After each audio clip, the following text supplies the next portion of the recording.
रात खड़े रहते हैं, ना वहाँ पानी मिलता है ना भोजन मिलता है।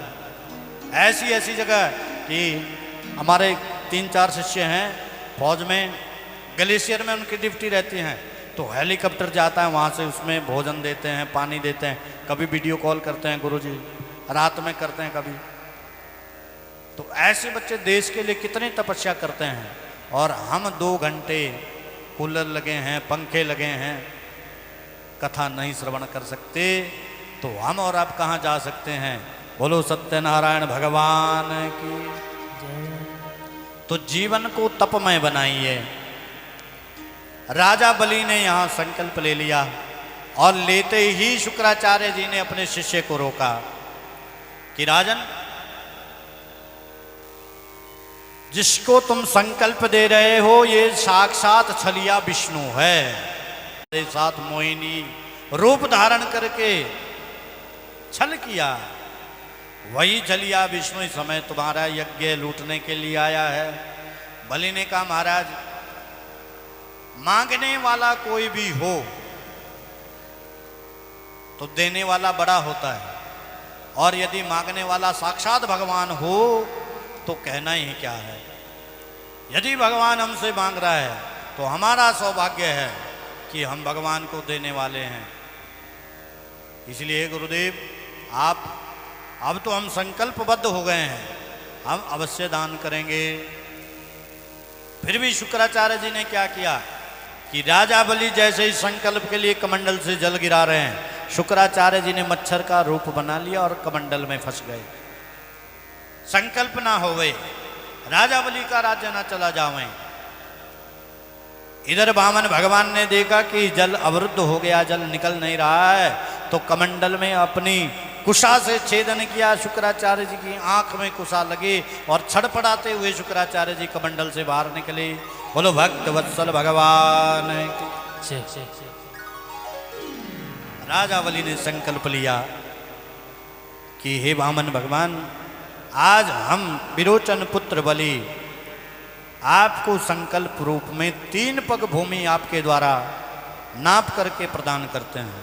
जैसे ही संकल्प हुआ, भगवान ने अपना विराट स्वरूप धारण कर लिया। प्रेम से बोलो भक्त वत्सल भगवान की जय। भगवान ने ऐसे पदम बढ़ाया, ऐसे पदम बढ़ाया, अपना पद ऐसे बढ़ा करके 2 पद में धरती आकाश पाताल नाप लिया। बोले वामन भगवान की जय। 2 पग में सब कुछ ले लिया राजा बलि से। और जब भगवान नाप रहे थे, उसी समय भगवान का जो चरण है आकाश ब्रह्मलोक तक पहुंच गया। और कहते हैं सुखदेव जी महाराज कि राजा परीक्षित, उसी समय ब्रह्मा जी ने वामन भगवान के पैर को अपने कमंडल से धोया था, और वही वामन भगवान का चरणों तक जल अपने कमंडल में धारण कर लिया, जो आगे चल करके गंगा जी के रूप में परिवर्तित हो गया। बोलो गंगा मैया की जय। इसीलिए कहते हैं कि जब घर में ब्राह्मण आवे तो सारे तीर्थ आ जाते हैं। ब्राह्मण जब घर में आवे, संत जब घर में आवे तो सब तीर्थ आ जाते हैं। तो आज वामन भगवान का पैर ब्रह्मा जी के यहाँ पहुँच गया, तो सभी तीर्थों का फल ब्रह्मा जी ने पा लिया। भगवान का चरणामृत लिया, अपने कमंडल में धारण किया। अब राजा बलि को भगवान वामन बोले, बलि, आपने 3 पग भूमि देने का संकल्प लिया है, और अभी हमारे 2 ही पग हुए हैं। अब तीसरा पग हम कहाँ रखें, कोई जगह बताइए। तो बलि ने कहा, महाराज, आप भगवान हैं, हम जीव हैं, लेकिन हम एक बात जानना चाहते हैं। बोली क्या? राजा बलि बोले, प्रभु, धन बड़ा होता है या धन का स्वामी बड़ा होता है? बड़ा कौन होता है, धन या धन का स्वामी? तो स्वामी बड़ा होता है। कौन बड़ा होता है? स्वामी बड़ा होता है, जिसके पास धन होता है। तो बलि ने कहा, महाराज, हमारा धन भले ही लूट गया हो, लेकिन अभी स्वामी हैं, इसीलिए आप तीसरा पग कहाँ धरें? इस सेवक के सिर पर धर दो। बोलो भक्त वत्सल भगवान जय। जैसे ही वामन भगवान ने ये शब्द सुना तो अपना तीसरा पग बलि के सिर पर रखा और बलि के सिर पर पग धर के प्रभु ने उसको पाताल लोक पहुंचा दिया। बोले वामन भगवान की जय। बलि बात पाताल में पहुंच गया। भगवान प्रसन्न हुए। भगवान ने कहा भैया बलि तुम धन्य हो, तुमने प्रहलाद विरोचन का नाम जो है युग युगांतर तक अजर कर दिया, अमर कर दिया। इसीलिए हे विरोचन पुत्र हम तुमसे अति प्रसन्न हैं, हमसे वरदान मांगो। बलि ने कहा प्रभु जिसका सब कुछ लुट गया हो उसे क्या आवश्यकता है, जब आप ही सामने हैं तो मांगने की क्या बात है। यदि देना ही चाहते हो तो इतना दीजिए कि आप हमारी आंखों से कभी ओझल ना हो। यदि हमें देना है तो इतना दीजिए कि जब भी हम चाहें आपके दर्शन कर सकें। इसीलिए आप क्या करें, हमारे इसी लोक में रहे जहां हम रह रहे हैं। अब भगवान की पक्की नौकरी लग गई। बोलो शंकर भगवान की जय। वामन भगवान बंध गए और द्वारपाल रूप में बलि के यहाँ स्थगित हो गए। कई समय बीत गया। लक्ष्मी जी ने देखा अभी तक स्वामी लौटे नहीं, ना कोई चिट्ठी ना संदेश। आज तक भगवान जहां भी गए कोई ना कोई संदेश आता है कि तुम भी अवतार ग्रहण करो, लेकिन अभी तक स्वामी का कोई अता पता नहीं आया। स्वामी कहाँ गए? इतने में समाचार पत्र वाले चले गए। बोलो भक्त वत्सल भगवान की जय। नारद जी पहुंचे वैकुंठ धाम। लक्ष्मी जी को जय जयकार हुई। लक्ष्मी जी बोली महाराज बढ़िया समय पे आए, अच्छे समय पे आए। हमारे पति लापता हैं, पति ही लापता हो गए हैं, इसलिए उनका पता बता दीजिए। नारद जी ने कहा रे देवी आपके पति की तो पक्की नौकरी लग चुकी है, परमानेंट, कोई रिटायरमेंट नहीं है, कोई छुट्टी नहीं, कोई संडे नहीं, कोई सैटरडे नहीं, 12 महीने ड्यूटी पक्की, 24 घंटे बिना तनख्वाह के। बोले अच्छा? बोले हाँ। बोले कहाँ? बोले पाताल लोक में राजा बलि के यहाँ।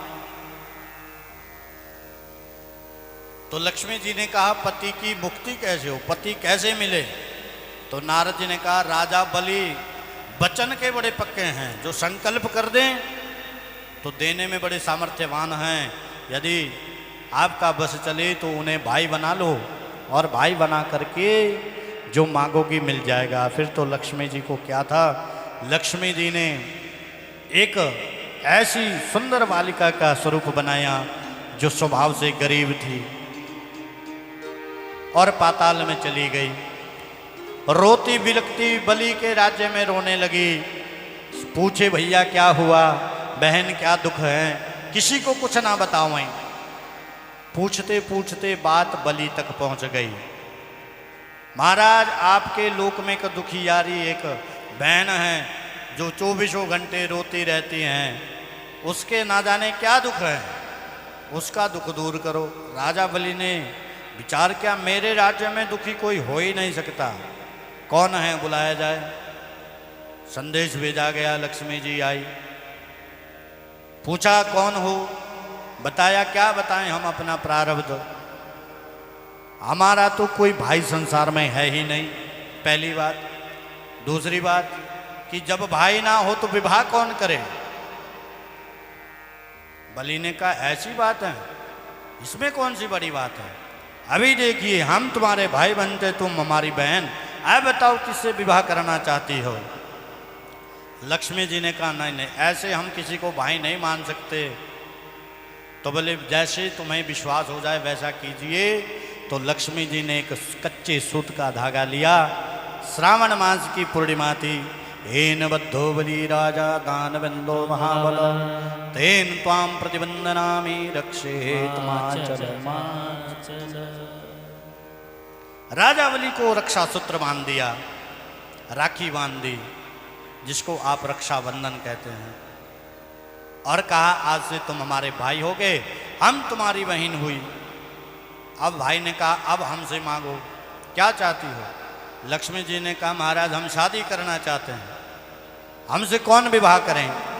तो बलि ने कहा ये मत पूछो कि कौन विवाह करे, अब ये कहो कि तुमने विवाह किससे करना है, जिससे कहो कि उससे तुम्हारा विवाह करवा दें। तो लक्ष्मी जी शर्माती हुई सारी जगह ढूंढती ढांढती जहां वामन भगवान थे वहां जाकर के खड़ी हो गई। बोलो भक्त वत्सल भगवान की। वामन भगवान के सामने खड़ी हो गई लक्ष्मी महारानी और कहा भैया हमें लगता है इस पाताल लोक में यही हमारे समान है, दूसरा कोई नहीं, इसलिए इन्हीं से हम विवाह करना चाहते हैं। बलि समझ गए कि ये तो साक्षात लक्ष्मी हैं। बलि ने भगवान को मुक्त किया और भगवान लक्ष्मी जी के साथ अपने धाम को चले गए। प्रेम से बोलो भक्त वत्सल भगवान की जय। श्री सुखदेव जी महाराज ने बड़ी सुंदर कथा आगे सुनाना प्रारंभ किया और कथा को सुनाते सुनाते श्री सुखदेव जी ने राजा परीक्षित जी को इक्ष्वाकु कुल का वर्णन किया। बोले राजा रामचंद्र भगवान की जय।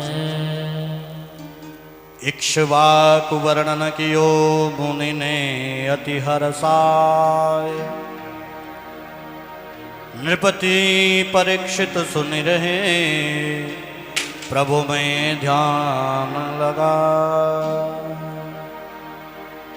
इक्ष्वाकु सूर्य कुल का रघुकुल का वर्णन किया गया और सुखदेव जी कह रहे हैं और श्री परीक्षित जी महाराज भगवान को हृदय में धारण कर बड़े आनंद से श्रवण कर रहे हैं। बोलो भक्त वत्सल भगवान जय। यहाँ श्री सुखदेव जी महाराज ने परीक्षित जी को सूर्य वंश के इक्ष्वाकु कुल के 61 राजाओं की परंपरा का वर्णन किया, जिसमें एक से एक प्रतापी राजा हुए। अम्बरीश जैसे महाप्रतापी हरिश्चंद्र, सगर, साक्षात भगीरथ जैसे आज दशरथ और दशरथ के पुत्र के रूप में साक्षात नारायण के स्वरूप नीलांबुजग श्यामल कोमलांगम सीता समारोपित वाम भागम पाणो सह चायक चारु चापम नमामि रामं रघुवंशनाथम। सुखदेव जी कह रहे हैं राजन, इसी इक्ष्वाकु कुल में अनेक महाप्रतापी राजा हुए। निमि, अम्बरीश, हरिश्चंद्र, त्रिशंकु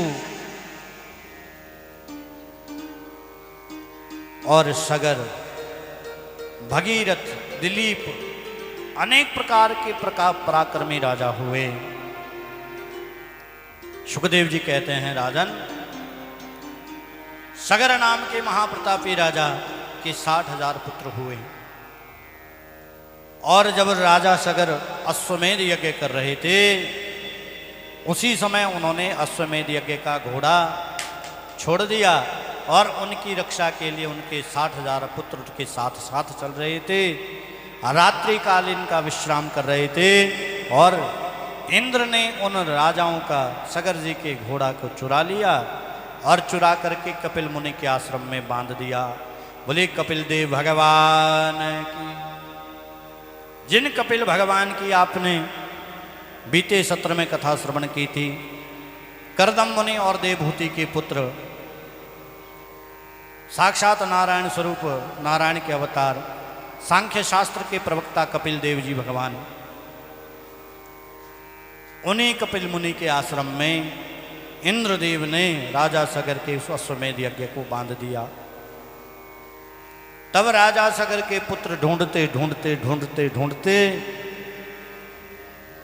पाताल लोक तक चले गए और जाकर के देखा जहां कपिल मुनि आसन पर विराजमान थे वहीं सामने घोड़ा बंधा हुआ है।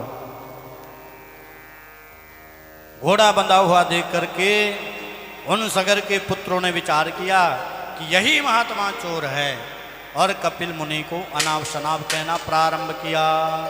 बोले भक्त वत्सल भगवान। जैसे ही कपिल देव का अपमान किया तो कपिल देव महाराज की समाधि टूटी और समाधि टूटते जैसे भृकुटी खुली, आंखें खुल गई। आंखें खुलते ही 60,000 राजा सगर के पुत्र सब भस्म हो गए। बोले कपिल देव भगवान जल करके राख हो गए। राजा सगर के 60,000 पुत्र। श्री सुखदेव जी कहते हैं राजन, जब ये समाचार सगर को मिला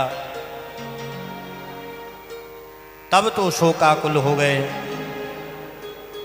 बहुत प्रयत्न किया, अब पुत्रों को मुक्ति कैसे मिले, पुत्रों को गति कैसे मिले। तो महर्षि वशिष्ठ जी ने कहा राजन, यदि त्रिपद गामिनी भगवती गंगा जी की कोई आराधना करे, देवलोक से स्वर्गलोक से गंगा जी को ले आवें, तो गंगा जी के आने से तुम्हारे पुत्र पाप से मुक्त हो जाएंगे, संतों के पाप से मुक्त हो जाएंगे। उन्हीं सगर के वंशज ने आगे दिलीप ने तपस्या की लेकिन सफल ना हुए। राजा दिलीप के बाद भगीरथ जी महाराज हुए और भगीरथ जी महाराज ने ऐसा तप किया कि तप करके उन्होंने ब्रह्मा जी को प्रसन्न कर लिया। बोलो भक्त वत्सल भगवान की जय। ब्रह्मा जी ने कहा भैया हम तुम्हें गंगा जी तो दे देवें, लेकिन गंगा जी का वेग इतना प्रचंड है कि संपूर्ण धरती को फाड़ करके नष्ट कर देगी।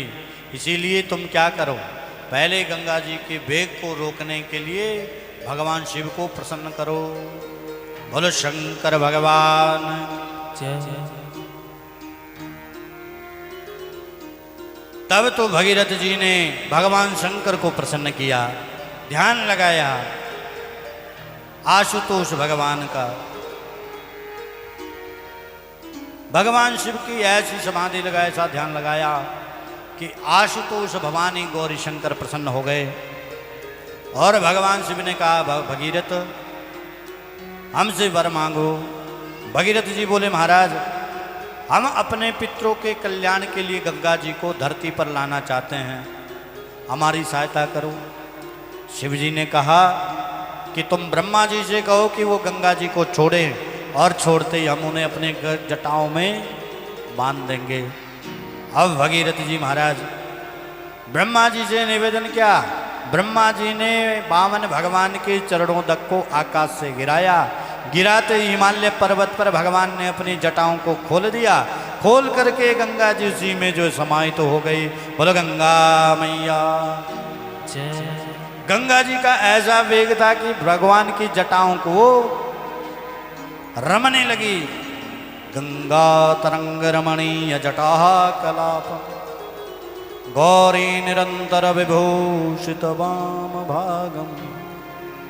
कि जिन महादेव के वाम भाग में सदा भवानी विराजमान रहती है, ऐसे भगवती के पति भगवान शंभु के जटाओं में गंगा जी विहार करने लगी। शंकर मौलि विहारिणी विमले। भगवान शंकर की जटाओं में गंगा जी भ्रमण करने लगी, घूमने लगी। भगीरथ जी ने कहा महाराज हमने गंगा जी को धरती पर लाने के लिए तपस्या की, आप अपने ही बालों में गंगा जी को फंसाए हुए हैं, अब गंगा जी बाहर निकालिए।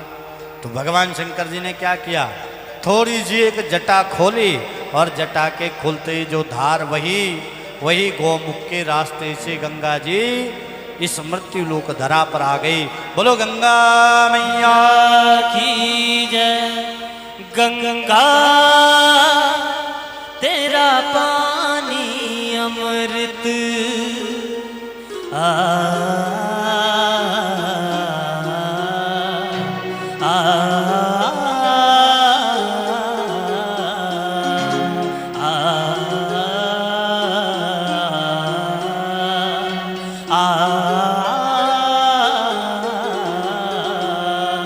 गंगा अमृत झरझर बहता जाए। युग युग से इस देश की धरती तुझसे जीवन पाए। गंगा तेरा पानी अमृत, गंगा तेरा पानी अमृत। दूर हिमालय से तू आई, गीत सुहाने गाती। दूर हिमालय से तू आती, गीत सुहाने गाती। दूर हिमालय से तू आई, गीत सुहाने गाती। दूर हिमालय से तू आए, गीत सुहाने गाती। बस्ती बस्ती जंगल जंगल सुख संदेश सुनाते। तेरी चांदी जैसी धारा मीलों तक लहराए। गंगा तेरा पानी अमृत झरझर बहता जाए। युग युग से इस देश की धरती तुझसे जीवन पाए। गंगा तेरा पानी अमृत। हरि बोल। तालियों की सेवा के साथ। आहा।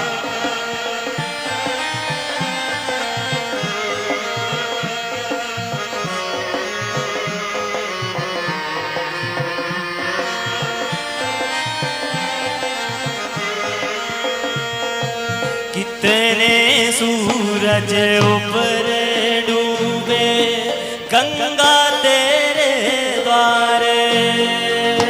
कितने सूरज ऊपर डूबे गंगा तेरे द्वारे।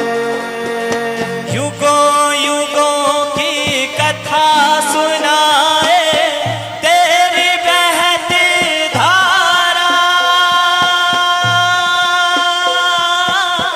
तुझको छोड़ के भारत का इतिहास लिखाना जाए।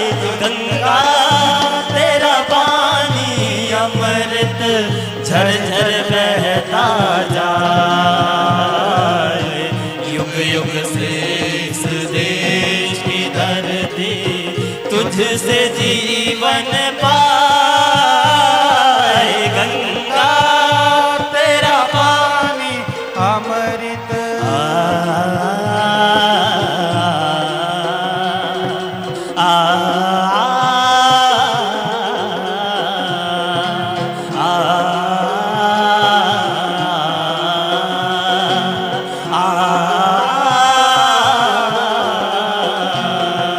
गंगा तेरा पानी अमृत।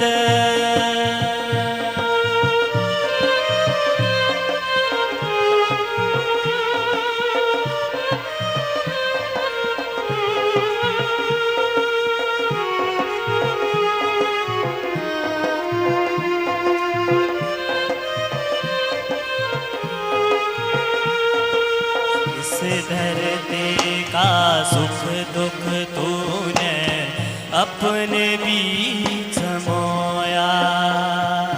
इस धरती का सुख दुख तूने अपने बीच समाया। जब जब देश गुलाम हुआ है तेरा पानी रोया। जब जब हम आजाद हुए हैं तेरे तट मुस्कान। गंगा तेरा पानी अमृत युग युग बहता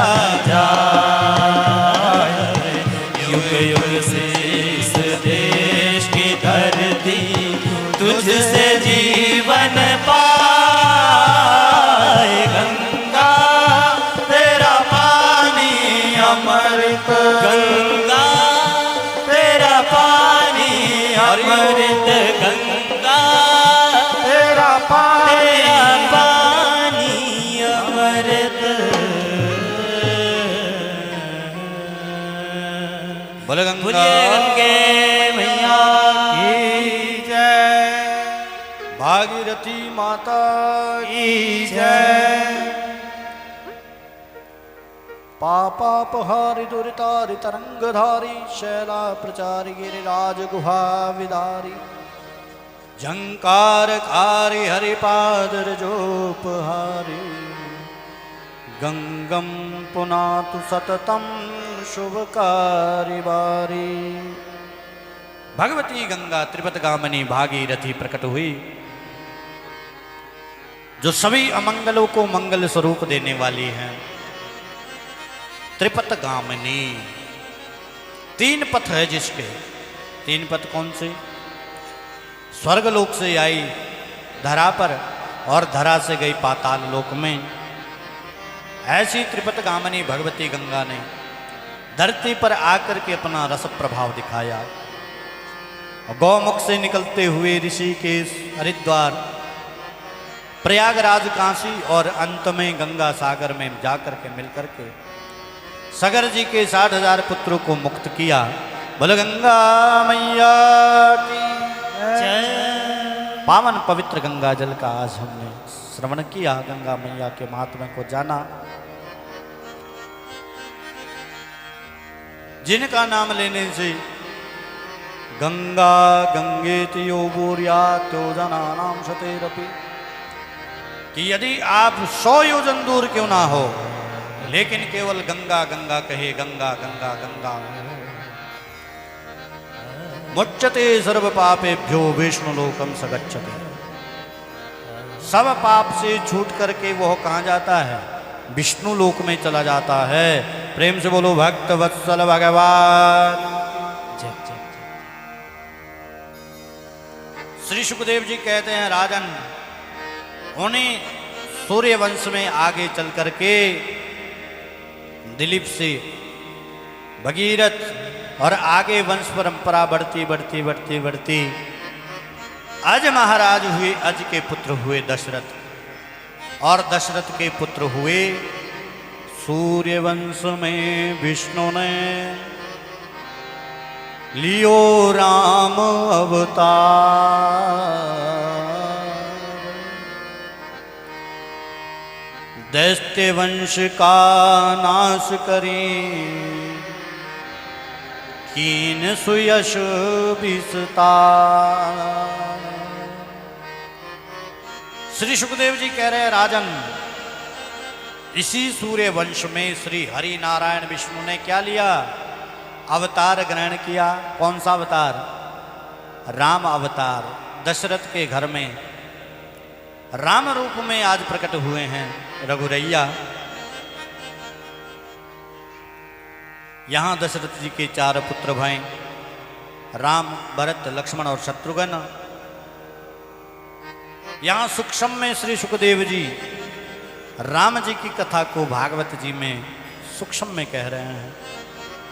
आदो राम तपोवनादिगमनम हत्वामृगम कांचनम वेदेहि हरणम जटायुमरणम सुग्रीव संभाषणम बाली निग्रहरणम सममृतरणम लंकापुरी दाहनम पश्चाद रावण कुंभकर्ण हननम में तद्धि रामायणम। श्री सुखदेव कह रहे हैं, हे राजन, आदो राम तपोवनादिगमनम। आगे क्या हुआ? दशरथ के घर में श्री राम का अवतार हुआ। यही राम ने गुरुकुल में जाकर के वशिष्ठ जी के गुरुकुल में शिक्षा ग्रहण करके विश्वामित्र जी के साथ मिथिला नरेश में भगवान शिव के धनुष को तोड़ा है। सीता जी से ब्याह हुआ, घर आए, राज्य तिलक की तैयारी थी, वनवास को चले गए। वन में जाकर के साधु संतों का बहुत दर्शन किया। चित्रकूट